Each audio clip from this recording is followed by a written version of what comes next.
नमस्कार दोस्तों, जैसा कि आप लोगों को पता है करणी सेना के लोग आज हुंकारे भर रहे हैं। उसी हुंकारे में आज एटा में प्रेम प्रताप सिंह जी करणी सेना के कार्यवाहक को लेके कुछ यूजीसी को लेके एक प्रेस वार्ता की है।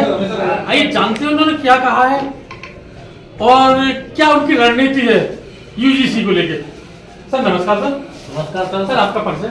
मेरा नाम प्रेम प्रताप सिंह चौहान है और मैं करणी सेना से जिला अध्यक्ष हूँ। मैं कटवाड़ा का काम करने वाला हूँ। सर आज आपने प्रेस वार्ता की है, तो क्या कारण था कि आज आपको प्रेस वार्ता करनी पड़ी? ये जो नया कानून आया है यूसीजी यूनिवर्सिटी ग्रांट कमीशन, इसको लेके मैंने प्रेस वार्ता की है।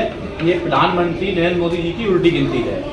जिस प्रकार उन्होंने मेरे छात्रों में, विश्वविद्यालय में, कॉलेजों में जो ये यूसीजी का कानून लेके आए हैं, उसमें इन्होंने भेदभाव की राजनीति की है। हमारे बच्चे कैसे बैठेंगे? उन्होंने सर क्या आपकी भेदभाव की राजनीति है? भेदभाव की राजनीति ये है, मानो चलो कोई बच्चा हुआ, उसने किसी ऐसी कास्ट का, उसने किसी निजी दुश्मनी निकालने के लिए हमारे किसी जनरल कास्ट ठाकुर पंडित बनिया के बच्चे की शिकायत कर दी, उसको 7 साल की सजा हो जाएगी। वो सजा 7 साल और बाकी निर्दोष जो साबित होगा वो क्या जवाब देगा आपके समाज को? 7 साल बर्बाद हो गई ना। और दूसरी बात ये, किसी ऐसी कास्ट के आदमी नहीं कहा है कि ये नियम आप लागू करो, क्योंकि हमसे भी लोग बोलते हैं ठकुट्टा, पंडिता, बनेटा। मेरे लिए कौन सा नियम है, कौन सा कानून है? और सर मोदी जी का एक ही तो है नारा है, सबका साथ सबका विकास। उसको ये वो तो जो सोचते हैं कि सबको सामान्य योगदान देना है। ऐसा है, हमारी जो ऑक्सीजन है जिससे हम जी रहे हैं, सांस ले रहे, वो है योगी आदित्यनाथ महाराज। वो मेरी ऑक्सीजन है, मेरी आत्मा है। उनको गिराने का, उनको हटाने का हर प्रकार का वो भाग लगा रहे हैं, हर प्रकार का प्रबंध कर रहे हैं कि उनका मोदी जी का समय, कार्यकाल, अवस्था, उम्र पूरी हो चुकी है। सुबह को ये नए नए कानून लाके जिस प्रकार वो 350 से 240 पे आए हैं, और हम अगर ये कानून नहीं हटाया तो 240 से हमको 40 पे लेके आ जाएंगे। ये मेरी करणी सेना। सर बीजेपी से ही मोदी जी और बीजेपी से ही योगी जी हैं।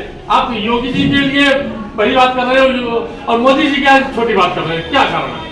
आप जानते हैं प्रदेश में, इतिहास में बहुत मुख्यमंत्री हमारे प्रदेश में रहे हैं। जैसे स्वामी विवेकानंद रहे। स्वामी विवेकानंद ने देश के लिए, कॉलेजों के लिए, मेडिकल कॉलेजों के लिए, अस्पतालों के लिए तमाम ट्रस्ट में चैरिटेबल हॉस्पिटल खुले हुए हैं। और ऐसे ही हमारे माननीय मुख्यमंत्री, हमारी ऑक्सीजन महाराज जी, इस प्रदेश के जो मुख्यमंत्री हैं, इतना ताकतवी, यशस्वी, तेजस्वी, जो 10 रुपए का पेन लगाते हैं, 500 रुपए का कपड़ा पहनते हैं, 100 रुपए की चप्पल पहनते हैं, ऐसा इतिहास में कोई मुख्यमंत्री नहीं आया जैसे हमारे योगी महाराज जी हैं। उनको हटाने का हर प्रकार से प्रयास किया जा रहा है। सर क्या कारण है कि योगी जी को हटाया जाने की प्रयास किया जा रहा है? क्योंकि वो हमारे सलमान है, हमारे समाज से आते हैं, जनरल कास्ट से आते हैं, इसलिए। और इसी तहत उन्होंने एक कानून बनाया है, और ये कानून रात को प्रायः किया, किसी ने समझ ही नहीं पाया। सर ये हाई कास्ट से काफी लोग आते हैं, अकेले योगी जी ही नहीं आते कि अकेले योगी जी एक हाई कास्ट से आते हो, जनरल से आते हो। काफी नेता हैं। ये काफी नेता हैं, तो हमारे जितने नेता हैं वो सब विरोध कर रहे हैं इस कानून का। आप हमारे राजनीतिक गुरु भूषण सिंह को ले लो, राजा भैया को ले लो, और मनोज सिंह सांसद, जेपी नड्डा, सब इसका विरोध कर रहे हैं। तो इस्तीफा देने के तैयार बैठे हुए पार्टी से। और सभी ये कह रहे हैं कि अगर इन्होंने ये कानून, ये नियम, ये वापस नहीं लिया तो ये 40 पर लाके छोड़ेंगे। सर अगर वापस नहीं लेते तो करणी सेना इसमें क्या करेगी? करणी सेना इसका प्रदर्शन करेगी, संसद घेराव करेगी, दिल्ली में उनका आवाज घेराव करेंगे हम लोग। और 30 तारीख को स्थापना दिवस हमारी करणी सेना का, जिसमें राष्ट्रीय अध्यक्ष सूर्यपाल शंभू जो भी दिशा निर्देश लखनऊ में देंगे प्रति मैदान में, बहुत बड़ा लोगों का कार्यक्रम है, इसमें 3-4 लाख लोगों की वहां मौजूद होंगे। एक बहुत पहले एक फिल्म आई थी शोले, जिसमें गब्बर ने कहा ठाकुर ये हाथ मुझे दे, हमने उसको अपने हाथ दे दिए, हम खुश हुए। ठाकुर ने उसको लातों से मार दिया। फिर एक युग आया, एक जमाना आया, एक नियम आया, एक कानून आया, एक जात आई ठाकुर, और वो भी लोग कहने लगे ये जात मुझे दे दे। एक संसद में मैंने सुना था, संसद में खड़े होके एक नेता कह रहे थे आज बाबा भीमराव अम्बेडकर ना होते तो मैं इस देश का प्रधानमंत्री ना होता। और एक महिला भी कह रही थी कि बाबा भीमराव अम्बेडकर ना होते तो मैं इस प्रदेश की मुख्यमंत्री नहीं होती। मुझे कोई आपत्ति नहीं, मुझे कोई हर्ज नहीं, मगर मैं भी कहना चाहता हूँ इस देश में अगर वीर श्रोमणी पृथ्वीराज चौहान ना होते, वीर श्रोमणी महाराणा प्रताप ना होते, शिवाजी राव ना होते, तो सब अल्लाह के नाम के लोग होते, ना हम होते, ना आप होते, ना मोदी होते, संसद होता, ना ये आवाज होती, ना कुछ नहीं होता यहाँ पे। इसमें मोदी होते, वो ये नियम, ये कानून लेके आए हैं, इसलिए मैं उनका विरोध कर रहा हूँ। मुझे उनसे कोई नहीं दुश्मनी नहीं है, ना मुझे आपत्ति है। ये हमारे जो छात्र हैं, इनमें भेदभाव की राजनीति, उनकी स्वतंत्रता को कुचलने की राजनीति है। बच्चे स्वतंत्र नहीं रह सकते हैं इसमें। सर वो तो आज कृषि कानून भी ना लेके आए हैं, उस पर भी किसानों की ऐसी कोई राजनीति नहीं कि उनको नीचा दिखानी बात है। मैं अभी किसानों के बारे में नहीं बोल रहा हूँ, मैं भी इसी के बारे में बात कर रहा हूँ आपसे।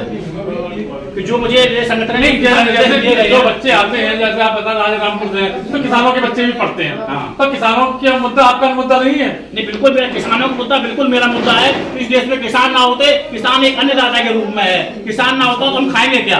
किसान और जवान। उसके बाद भी आप किसानों की बात के लिए कह रहे हैं, वो बात मैं नहीं कर रहा। क्यों? मुझे किसान क्या मोदी जी से ये किसान कानून की बात नहीं कर रहा? नहीं, किसान मेरे साथ हैं, किसान का पूरा हक है बात करने का। फिर आप मना क्यों कर रहे हैं कि किसानों की मैं बात नहीं कर रहा? मना नहीं कर रहा। मेरा कहने का मतलब ये है कि मेरे जो संगठन में राष्ट्रीय अध्यक्ष जो नेता दिए, मैं उसी पर खाली बात करना चाह रहा हूँ अभी। नहीं तो क्या मैं भी एक किसान का पुत्र हूँ, मैं भी एक किसान का बेटा हूँ, मेरे पिता भी एक किसान है। सर मैं जो बात कर रहा हूँ, जो आप बात कर रहे हैं, जिन बच्चों की बात कर रहे हैं, क्या वो किसान के बच्चे नहीं है? और क्या किसान ये नहीं चाहता किसान कानून बनना चाहिए? बिल्कुल किसान की मतलब आपने जो कही है, मैं किसानों की बात नहीं कर रहा हूँ, मैंने राष्ट्रीय अध्यक्ष ने जो कहा है वो उसको बात कर रहा हूँ। आप एक प्रेस वार्ता कर रहे हैं, प्रेस वार्ता में तो जो मुद्दे हैं उसकी बात करेंगे ना।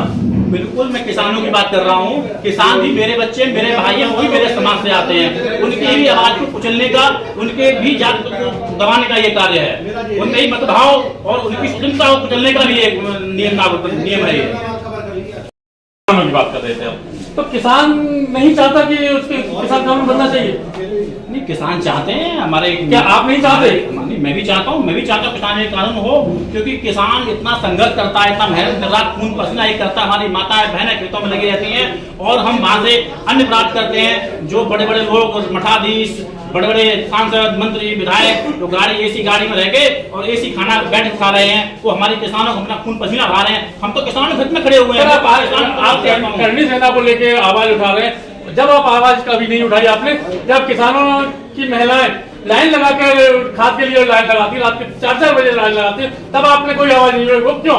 वही हम मोदी सरकार से कहना चाहते हैं कि ठेकों पे शराब कभी खत्म नहीं होती है।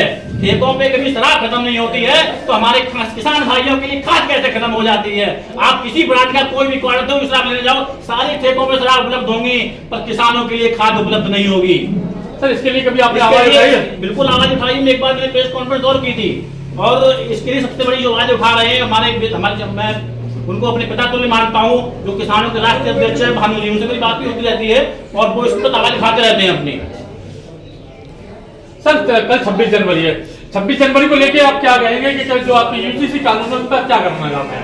ये जो 26 जनवरी है, ये बूंदी खाने के जो हमले हमारे स्कूलों में, कॉलेजों में, विद्यालयों में, माध्यमिक शिक्षाओं में लोग बूंदी झंडा फहरा के, बूंदी करा के कार्यक्रम खत्म कर देते हैं।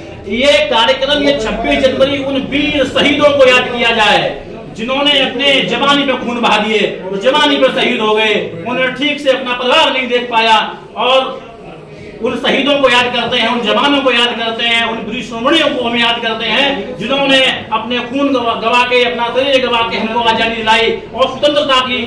आज हम स्वतंत्र हैं, आज अपनी बात कर पा रहे हैं। सर 26 जनवरी वाले दिन आप क्या कर रहे हैं स्वतंत्रता सेनानियों को लेकर? स्वतंत्रता सेनानियों को लेकर हमको याद करेंगे, उनको माला अर्पण करेंगे, उनके हित की बात करेंगे। कल मेरे 2 कार्यक्रम भी लगे हुए हैं स्वतंत्रता सेनानियों लेके।